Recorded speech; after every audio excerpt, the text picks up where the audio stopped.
The moving truck rumbled off, leaving me alone with a mountain of boxes and the silence of my new old house.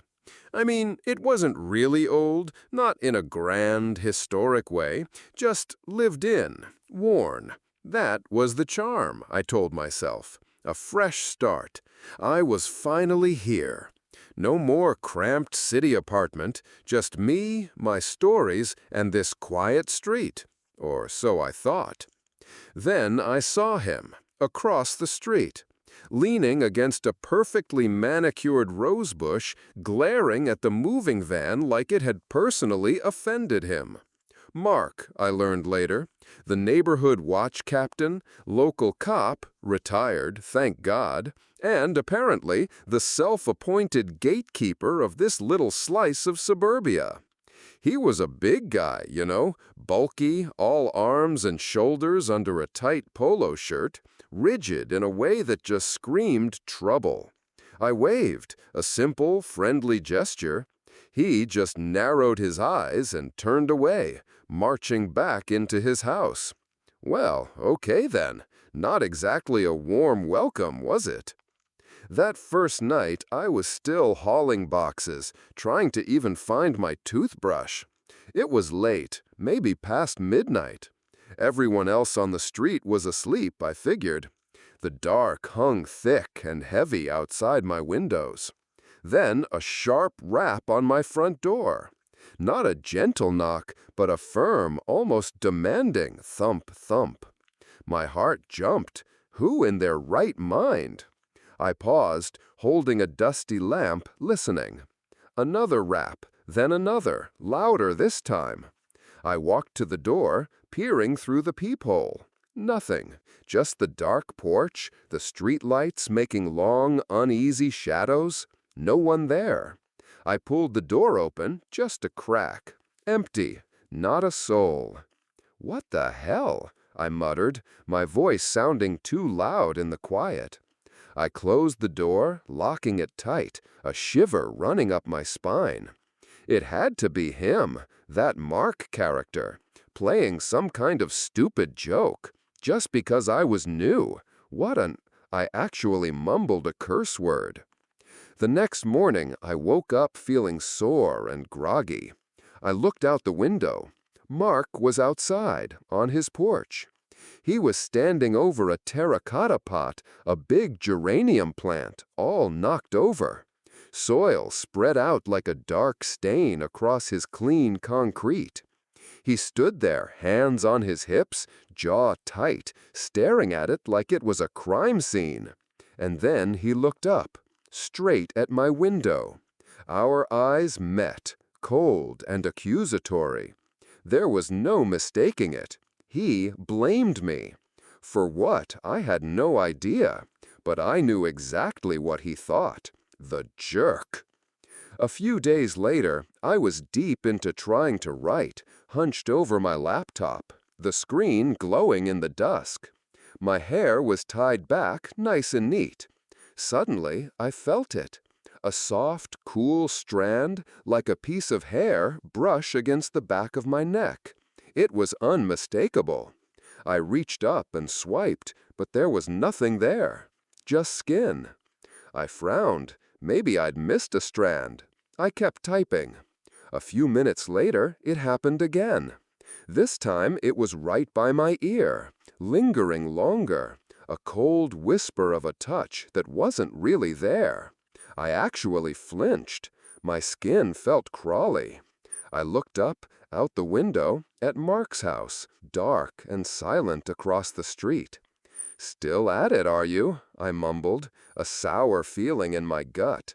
He was really going too far with these childish pranks. Then came the lighter hallucination. It wasn't real, I told myself later. A vivid, horrible flash of an image, like a dream that felt far too awake. I was in my living room, scrolling through social media, when my eyes just snapped. Not to Mark's house, not directly, but my mind sort of flipped to his living room instead. I saw him, solid and sharp, sorting through a drawer. He pulled out a Zippo-style lighter, silver, worn, with this distinct scratch on the side. He held it, then placed it carefully on his coffee table. Normal, totally normal, if creepy that I was seeing it. But then he walked away, into another room. And on the table, right next to his lighter, another one appeared. Identical. Same scratch, same worn metal, just sitting there. Two of them. And a faint, bitter smell, like old metal and something burnt, filled my living room. I shook my head, closing my eyes, then opening them again. The vision was gone. Only my living room, my things. But my hands were shaking. What the hell was that? Had I just imagined what Mark was doing? Or was he doing something to mess with my head? It was probably him, I decided. Just another step in his little game. The pranks kept coming. Small, irritating things. My mailbox flag would be up when I knew I'd left it down. My garden hose mysteriously uncoiled in the middle of the yard. I started fighting back.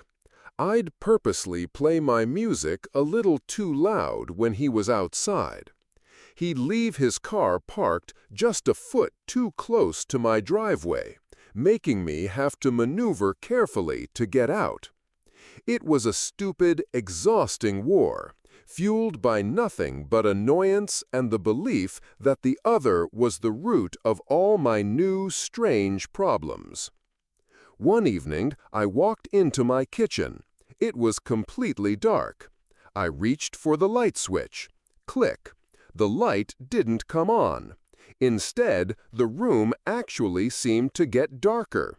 The corners of the kitchen felt like they were drinking up what little light filtered in from other rooms. The appliances on the counter, the kettle, the toaster, they cast these long, distorted shadows that stretched across the walls, a deep, velvety black that shouldn't have been there. A sudden blast of cold air, icy cold, swept across my shoulder, making me jump, a gasp catching in my throat. I flipped the switch again, frantically.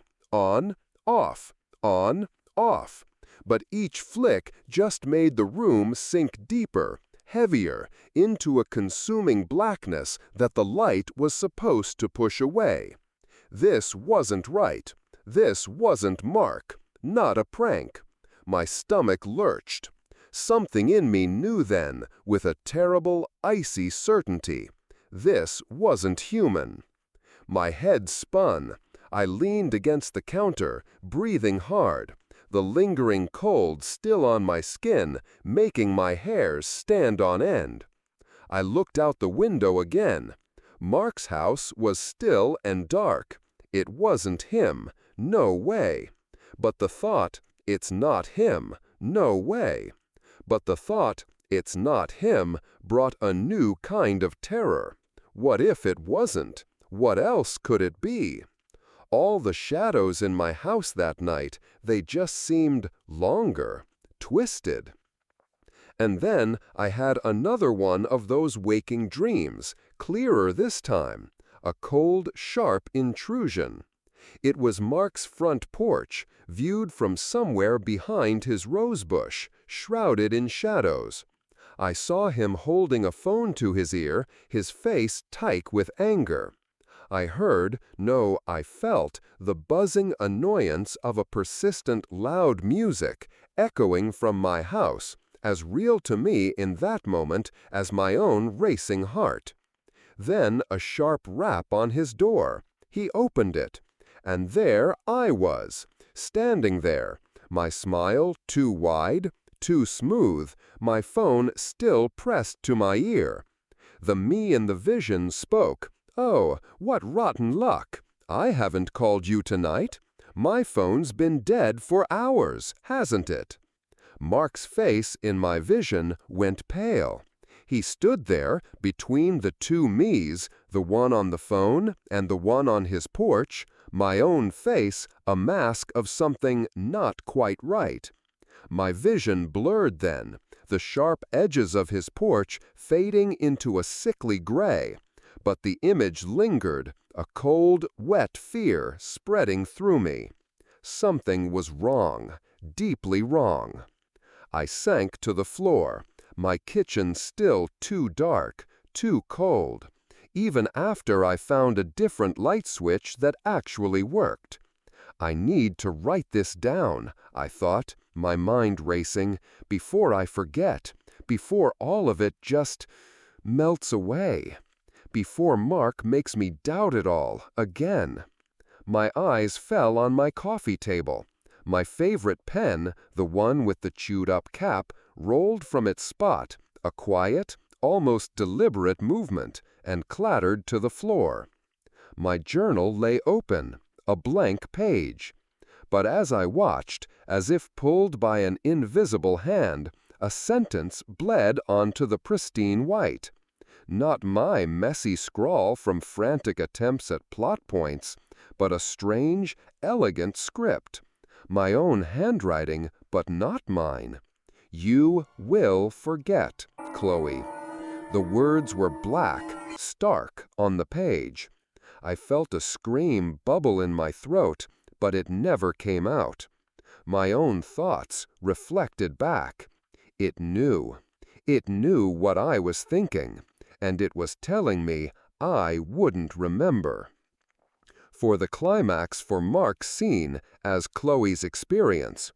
Later, I sat at my laptop, staring at the blank screen, trying to make sense of the past few days. My mind kept replaying that horrifying vision of Mark and the two me's. Had he seen something similar? Had he been pranked too? My fingers hovered over the keyboard, searching for what? Haunted house next door? Neighbors gaslighting each other? I didn't know.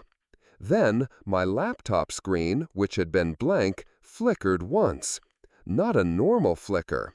It was like a sudden, hard intake of breath. The screen changed. It wasn't my desktop anymore. It was a live feed of Mark's living room.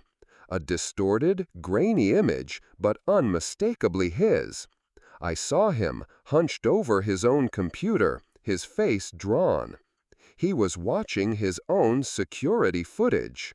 I saw the screen within his screen, showing my porch, but empty. Then his porch, empty too, while he, on the small screen inside the screen, was talking to nothing, just like my vision. My breath hitched. A harsh, red text suddenly flashed across my laptop screen, superimposed over the shaky feed of Mark's house. Believe what your eyes see, or not. I yelped, pulling my hands back, my chair scraping across the floor. My fingers, they felt gritty. I looked down. A fine layer of ash-like dust, a pale, almost silvery gray, coated my fingertips. It felt cold, wrong.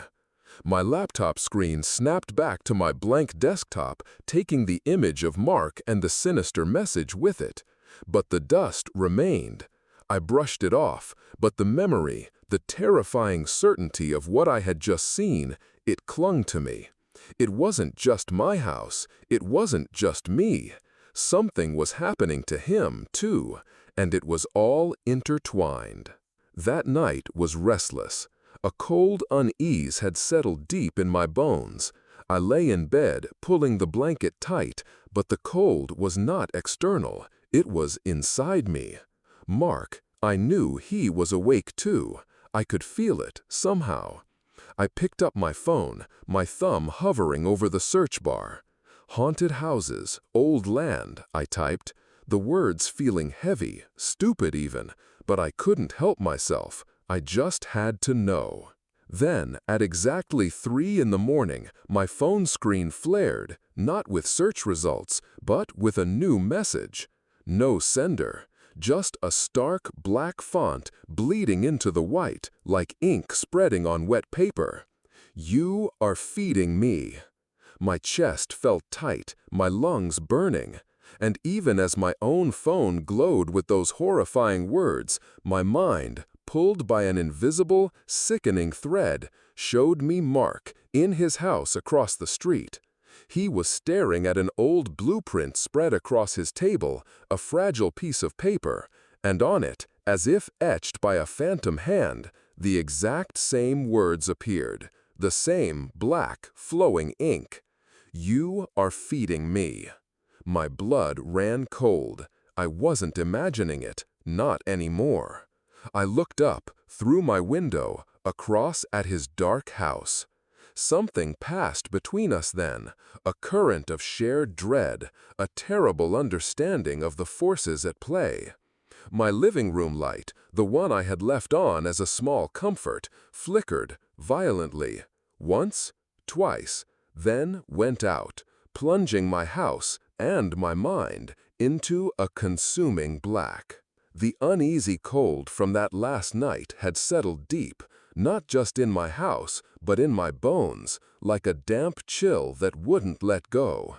I knew Mark was awake too. I just felt it. Through the dark. Some terrible tether had snapped into place between us. I tried to write that morning, just get back to normal, whatever that was now. My fingers hovered over the keyboard, but my mind was a blurry mess of flickering screens and accusing phantom gazes. I still believed he was behind a lot of the initial stuff, but then the other things, the things that felt too big for him, for anyone. I paused, listening. A soft click. Not loud, not really, more like a faint crack, like something dry snapping. A bone, maybe. Too quiet, too distinct to be a normal house-settling sound. I looked around my study, my eyes scanning the comfortable, yet now somehow alien space. Nothing. Just the morning quiet. But then, as I watched, my swivel chair, the one I spent hours in, slowly, almost deliberately, began to turn. Not much, just a few inches, but it wasn't facing my desk anymore. It was angled towards the blank wall by the window, like it was listening, or waiting. For what? I had no idea. I gripped the edge of my desk, my fingers pressing hard into the cool wood. Just the floorboards, I muttered to myself. Something shifted. It's an old house, Chloe. Get a grip. But the chair stayed there, facing the wall, perfectly still, perfectly unnerving. Later that morning, I felt it again, that strange, jarring sense of a connection to his house, like a sudden mental static, and then a clear image, sharp and unwanted, overriding my own thoughts. Mark. He was at his dining room table, sipping coffee, reading a newspaper. His brow was furrowed, concentrating. And then I saw it. On the shelf behind him, a small white ceramic cup, one of those decorative ones that people never actually use. A thin, almost invisible crack began to spiderweb across its pristine surface. It started from the rim, then snaked down, delicate and branching, like a tiny silvery river etched into the plain white. He didn't seem to notice it at first. But then he looked up, straight at it. His head tilted, his eyes narrowed. He reached out, his big fingers closing around the cup. I could almost feel the texture through my vision. He traced the crack with his thumb. It felt smooth, too smooth, like it had always been there, just part of the glaze, worn away by centuries. But I knew, somehow, he knew it hadn't been. His jaw tightened then. He carefully put the cup back, not looking at it again, just like he was trying to pretend it wasn't there, hoping it might just go away. I shivered, feeling my own room grow colder, even though the sun was streaming in. What the hell was that? Had I just seen that? Or had I imagined him seeing it? My mind felt like a funhouse mirror, reflecting things that weren't real, things that maybe were. I tried to force myself back to work. Writing. It was my job, my escape. I opened a new document, determined to ignore the weirdness. I started typing, trying to outline a new story, something dark and complex. I typed about the main character's motivations, how her heart was filled with hatred for her nemesis. But the word, it vanished. Poof, just gone, like it had never existed. I typed it again, hatred. The cursor jumped, the word twisted into some strange, garbled symbol, like a broken character from an alien language. I backspaced, frustrated. Resentment, I tried. Same thing. Poof, gone. My chest felt tight, my stomach churned. Maybe this was it. The damn thing, the whatever it was. Was this how it worked? I'm scared, I thought. The words a silent plea in my head, a desperate attempt to find meaning in the madness. Is this how it manipulates me, by taking my words? And as if on cue, my laptop screen flickered. Not like a bad connection, but like a sudden violent gasp. And then, for a split second, it wasn't my blank document anymore. It was Mark's face, distorted, eyes wide with a kind of desperate, silent scream, his features pulled and stretched into something truly ugly. It was gone as fast as it came, replaced by my blank page. And the words, hatred and resentment, they were back, perfectly typed. But I couldn't look at them. Just seeing them made my skin crawl. It was like they were tainted now, too. My own mind was turning against me. A few minutes later, the connection hit me again, violent and sickening. I was not in my study anymore. I was in his bathroom, looking into his mirror. I saw him, shaving, his face drawn. He looked at his reflection. He blinked. His reflection blinked back, but there was a lag, a horrifying, almost imperceptible half-second delay, just enough to be truly wrong. He blinked again, twice this time. His reflection mirrored him, but then it blinked once more, out of sync, a deliberate, slow, single blink. His eyes in the vision widened, a primal fear in them. He stood absolutely still, staring hard. The reflection stared back, and then a slow, sickening smile spread across its face, a smile that he wasn't making, a smile too wide, too teeth-filled. And then the eyes in the mirror, his reflection's eyes, opened wider, becoming hollow, black pits, like tunnels into nothing. I felt a cold sweat break out on my forehead, even though I was in my own warm house. I heard a sound then, a steady drip, drip, drip from the faucet in my kitchen, far away across the house. Each drop crashed into the sink like a bell tolling, heavy and deliberate, echoing the dread I'd just felt from his side of the street. It was too much, all of it. I needed to feel real, to touch something familiar, something safe from this thing. I pulled out an old family photo album, the one with the worn velvet cover. Flipping through faded memories, I just wanted to feel the warmth of a time when the world made sense. There I was, little Chloe, with my parents at a picnic under a giant oak tree. Mom was laughing, Dad had his arm around me. Everything was right, normal. But then I saw it. Just to the left of the oak tree, in the background, a figure. Tall, slender, its back to the camera. It felt wrong, like a dark skeletal shadow. I had never, ever remembered anyone else being there. I stared, my breath catching. It was too perfect, too much a part of the landscape. I slammed the album shut, my heart hammering against my ribs. My hands were shaking. I had to be seeing things. Had to be. Had to be. I made myself open it again, slowly. My fingers trembled as I found the page, the photo. And the figure was gone. My shoulders slumped in relief. "See?" I whispered.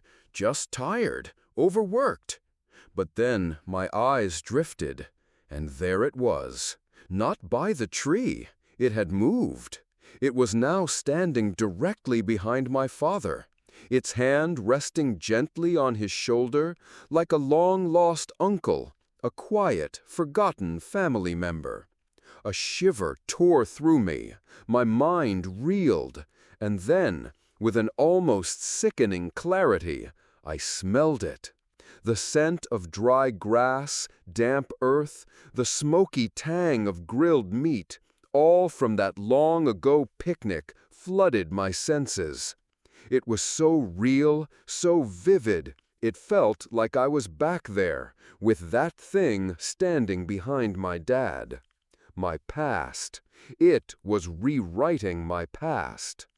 Another flash, another horrible intrusion. Mark! My mind snapped to him, running from his bathroom. He crashed into his living room, desperate for air. He tugged at the window, fighting it.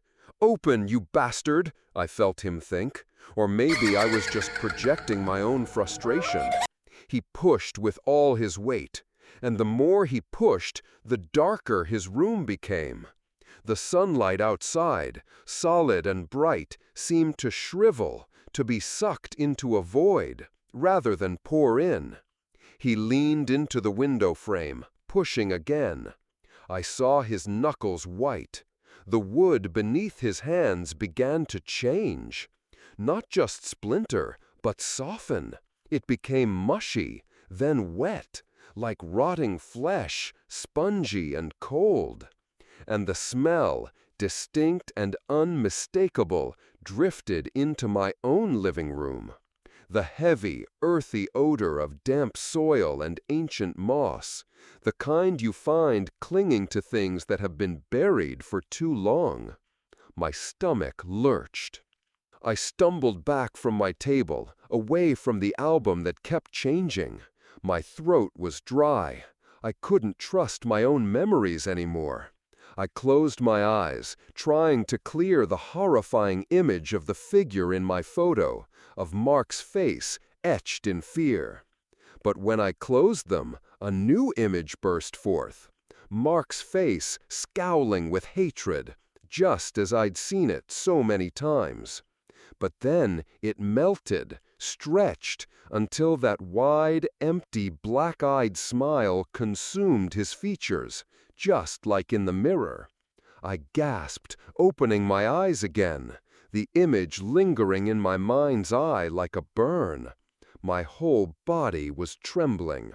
And then I felt Mark again. He was standing, pulling his hand away from his window. The smell of earth and moss, I felt it on my own fingers, even though my hands were clean. And he was looking, I felt him look, at my house, my front door. It was slightly ajar. From inside, I heard it. A faint, childish giggle. Pure, innocent joy. But it wasn't innocent. It was the same laughter I'd heard in my own nightmares these past few nights. The familiar, horrifying laughter that always came just before the plunge into waking terror. Mark heard it too. I knew it. The current connecting us, vibrating with dread. Then my doorbell rang, a sharp, cheerful chime. Not the demanding thumps from before, but a normal, everyday ring. I froze, my eyes snapping to the window. Across the street, Mark's doorbell rang too. I saw him by his window looking out, and I looked out too. A postal worker stood in the middle of our street, right between our two houses. He held a small package. He was smiling. A broad, sunny smile that felt completely out of place. He looked from my house to Mark's and back again. And then he spoke, his voice carrying clearly through the crisp air, bright and unnervingly cheerful. "Anyone home?" he called out, his voice echoing a little too much in the sudden, absolute quiet of the street. Silence. He waited a beat. Then he beamed, a pure, innocent, horrifying smile. He chirped, "And thanks for feeding me all this time." The words hit me like a physical blow. My breath hitched. I could feel the blood drain from my face. I knew Mark heard it too. I could feel his shock, his terror, like a jolt through my own body. Feeding me. It was real. It wasn't just in our heads. It was out here, in the light of day. And we had been feeding it. Both of us. For the first time in what felt like weeks, I didn't think about Mark and his stupid rosebush or his judging glare. He didn't think about my loud music or my messed up mail flag. The animosity, the irritation, it was all gone, evaporated by a deeper, colder fear. I felt a primal urge to run, but where? What was there to run from? Or to? I pushed open my front door, the wood feeling strangely heavy. Across the street, Mark's door opened too. We stepped out onto our respective porches, the bright morning sun feeling oddly dim now. And then we walked, not toward each other, not away, just towards the sidewalk, our eyes locked, unblinking, as we met in the middle of the street. There was no anger there, no words, just a terrible, shared understanding, a silent agreement that something monstrous was happening, and we were caught in the middle of it. I saw Mark flinch then, his eyes widening. He must have gotten another one of those sickening visions. My focus was on him, on the unspoken terror between us. But then the connection shifted. A subtle pull. I felt him move from the street, felt his feet pound against the pavement as he charged back towards his own house. I felt the furious thump of his hands against the old wood of his back door, the rusty lock screeching open. He was digging, frantically. I saw it, not with my eyes, but with that awful, intrusive connection.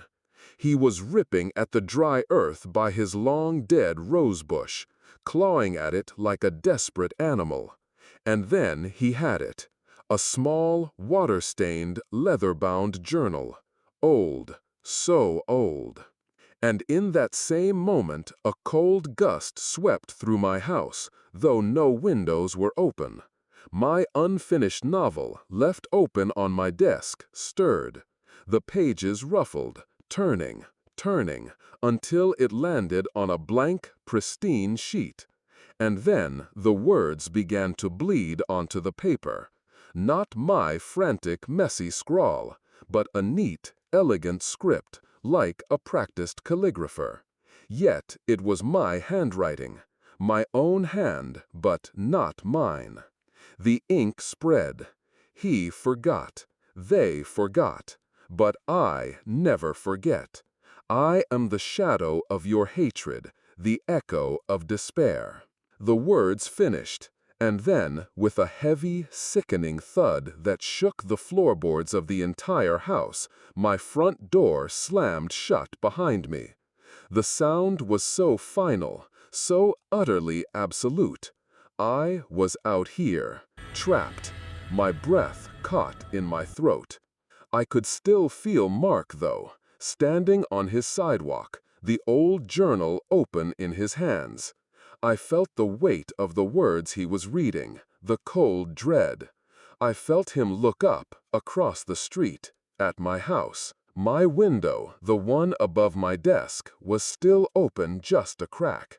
And I heard them, not with my ears, but I felt them. The violent, desperate scratching from within my house. The muffled, choking scream that tore from my own throat, even as I stood frozen on the sidewalk. I felt a terrifying, searing agony, a physical violation that went beyond anything I could comprehend. It was all very real, and inside my house. The cold dread from the street hit me first. Mark was across from me, the journal clutched in his hands, eyes wide, staring at my house. My house. My front door, it was shut, firmly. But I'd heard it, felt it, that scream. My scream, but not mine. A pain that went right through me, deep inside my bones. And it was inside, with me. Mark looked at me, then back at my house. He didn't say anything, but his face, it was just fear, pure and simple. Then he moved. Not a walk, not a run, more like a lunge. He was at my porch in 3 strides, his shoulder hitting my front door with a sickening thud. He tried the handle, locked, of course. My breath hitched. I watched him, my body still locked on the sidewalk, feeling the echo of that scream inside my own head. He hit the door again, harder this time. The old wood groaned. "Chloe," he yelled over his shoulder, his voice rough. Are you in there?" He knew I wasn't. He'd just seen me step out. But he said it anyway. A desperate human sound. He threw his weight against the door one last time, and with a splintering crack, it burst open. The rush of cold air that hit me from inside was like a punch. A smell, too, something metallic and wet, but also burnt, like old, wet ash. He disappeared inside. I stood frozen for another second, then my legs decided to work. I stumbled up the porch steps, through the open door, into the unsettling silence of my own living room. The air was thick, heavy, and it was cold, so cold, that the hairs on my arms stood on end. My teeth started to chatter, just a little. "Mark," I called out, my voice barely a whisper. He was in the kitchen. I could hear him. A low, guttural sound, like a choke. I followed the sound, my heart hammering against my ribs. What the hell was going on? I found him standing in the middle of my kitchen, his back to me, his shoulders hunched. The air in here was even colder, and the smell was stronger now, sour. Like milk gone bad, mixed with something earthy. He was pointing, his finger shaking, at the wall above my sink. My eyes followed, and I saw it. A dish towel. One of those cheap yellow ones I'd bought just last week, still clean from its last wash, draped over the small rack by the window. I watched it, and I swear it was like someone had pressed a slow-motion button on reality. The fabric, those woven cotton threads, they started to loosen, not unravel, but melt, like warm butter losing its shape. The yellow color bleeding, darkening to a sickly brown. It sagged, getting heavier, wetter. Drop by slow, deliberate drop, a thick, dark liquid began to drip onto the counter below. It pooled there, a viscous, brown-black mess. And then the entire towel, what was left of it, just gave up. It slid off the rack, not falling like a piece of cloth, but slumping to the floor in a sad, wet plop, leaving a wet, spreading puddle of dark, sour-smelling sludge right there in the middle of my pristine kitchen floor. I gasped, a small, choking sound. I looked at Mark. He was looking at the puddle, then back at me. His mouth was open a little, white-faced. He didn't try to rationalize it, not this time. What was that? I managed to choke out. It felt like my tongue was too big for my mouth. Mark shook his head, just a slow, disbelieving shake. He didn't have an answer. We both knew. This wasn't a prank. This wasn't him messing with me, or me messing with him. This was something else. Something that could make a dish towel turn into a pile of rotten mush. It made my stomach lurch. "We need to get out," I said, my voice rising in pitch without me wanting it to. He just nodded. We turned, moving slowly, carefully, towards the kitchen door, our eyes still glued to that disgusting puddle. As we left the kitchen, the sounds from the house began. Little creaks, soft groans. Normal house stuff, maybe.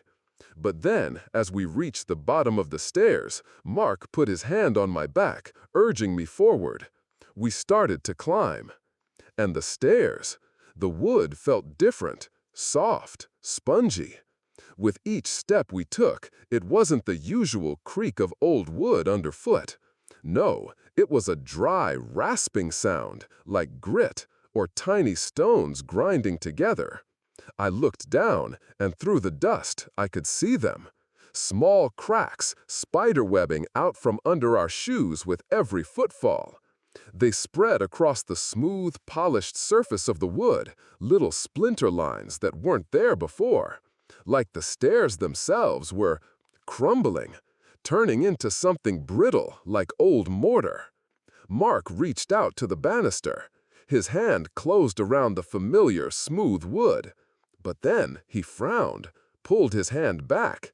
There was something on it, a transparent film, thin, almost invisible, stretching between his palm and the banister, then snapping back like a spider silk.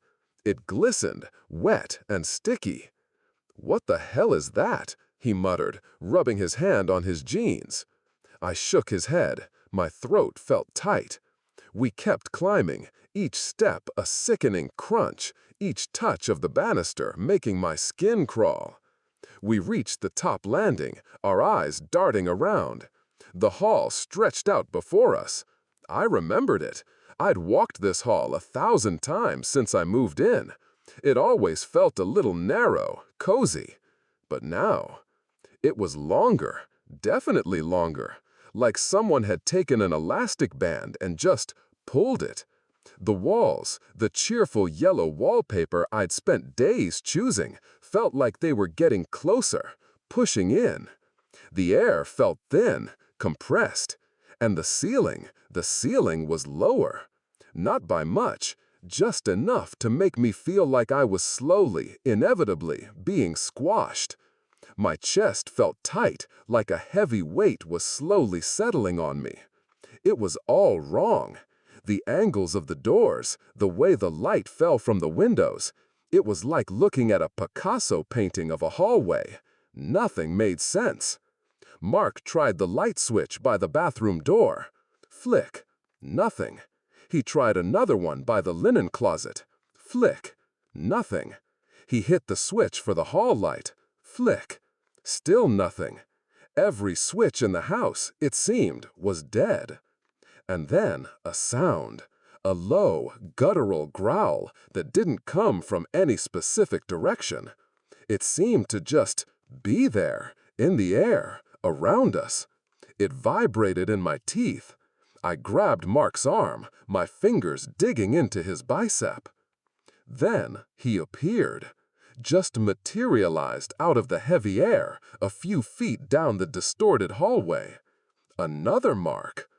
My breath caught. My mind reeled back, refusing to believe my eyes. 2 Marks, one standing next to me, rigid, face pale. The other, an exact twin, but somehow wrong.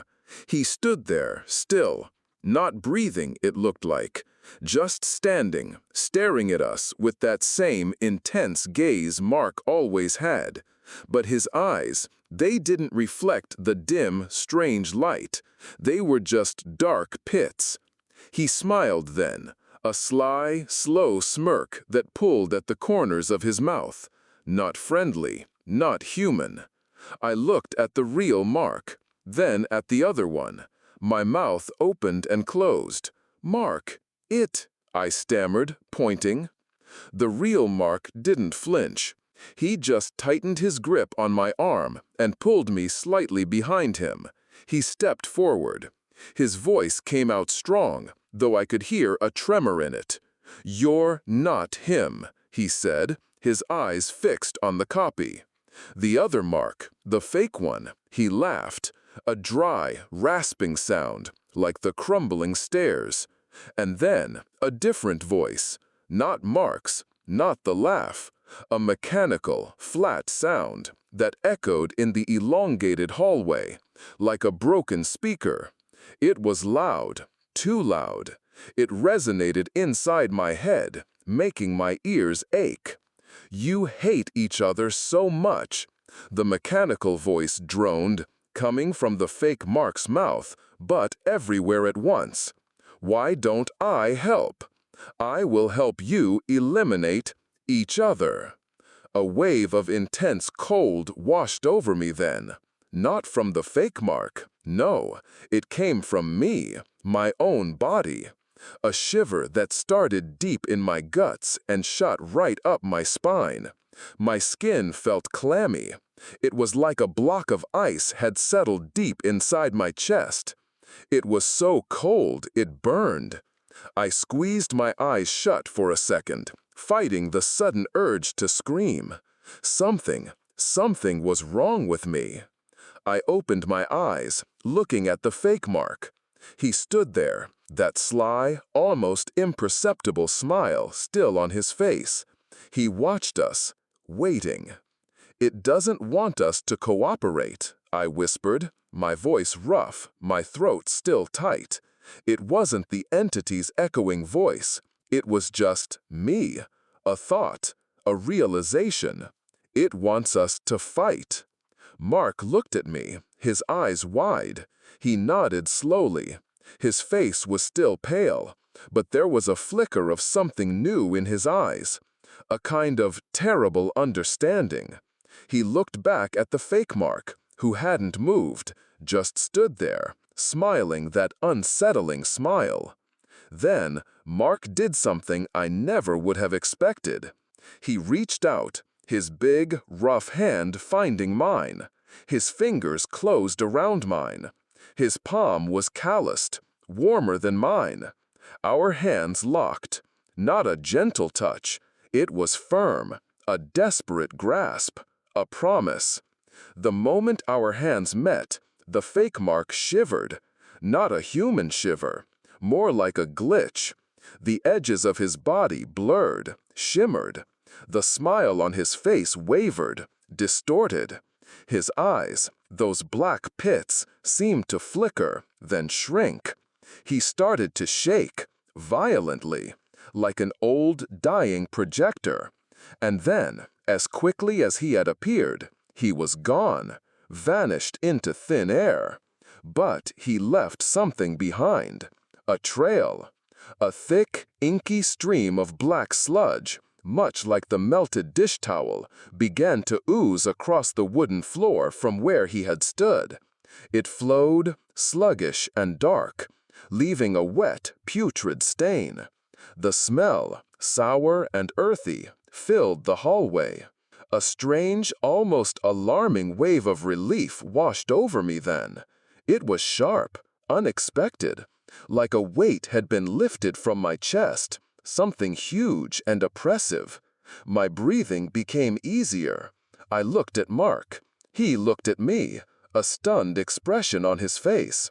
I stared into his eyes, and I saw it, in the deep set of his pupils, a cold, hard glint, a spark, like something coming alive.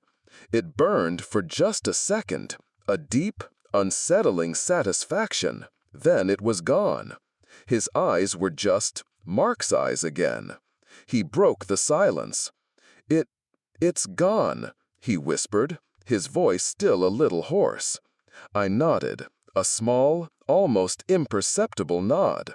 My lips curved into a small, pale smile that felt strange on my face.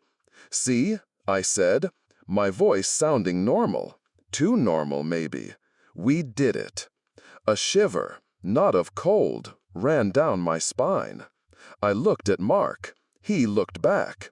I felt my mouth try to form words, try to say thank you. But my lips, they didn't move. My tongue felt heavy, almost frozen. And for some reason, that felt normal. Just another strange thing in a long line of strange things that had become normal. We stood there, in the distorted hallway, silent. The silence was thick, heavy. The sludge on the floor, it was slowly drying, leaving a dark, crusted mark on my floor. I looked around the hall. The walls still seemed closer, the ceiling lower. This house, it was broken now, like us. "It's gone," Mark said again, a little louder this time, but his voice was flat, empty. I nodded again. My eyes drifted upwards, towards the ceiling, and there it was. Not a crack, but a hole. A perfect black hole, directly above where we stood. It wasn't jagged, not like someone had punched through it. It was like something invisible had been dragged up and out. A smooth, perfect void, where the plaster should have been. A deeper darkness that just absorbed the already dim light. And then I heard it. Not with my ears, not with that physical sense that usually let me hear a growl or a slam. No, this was different. A voice. It was inside my head, and it was my voice, my own voice, echoing, but somehow distant. Like it was coming from a long, dark tunnel. "Fear has passed through you," my voice whispered inside my head. "Now you are a part of me." I gasped, a sharp intake of breath. My eyes snapped back to Mark. I opened my mouth, a desperate need to tell him, to scream, to warn him. But my tongue, it still felt like a block of ice. I couldn't speak, couldn't move my lips. My throat was tight, locked. Mark was looking at me, and in his eyes, in the reflection of his own pupils, just for that split second, I didn't see him. I didn't see my own reflection. I saw a shadow. A shapeless, formless black mass that pulsed for a moment, then was gone. His eyes were normal again. Maybe. Weeks later. Months, maybe. Time had a way of blurring. Mark and I, we sat on my porch. My porch. The wood had been replaced, the house painted. His house, too. The cracks were gone. The windows were whole. Everything looked normal, like nothing had happened. My coffee was cold in my hand. His was too, probably.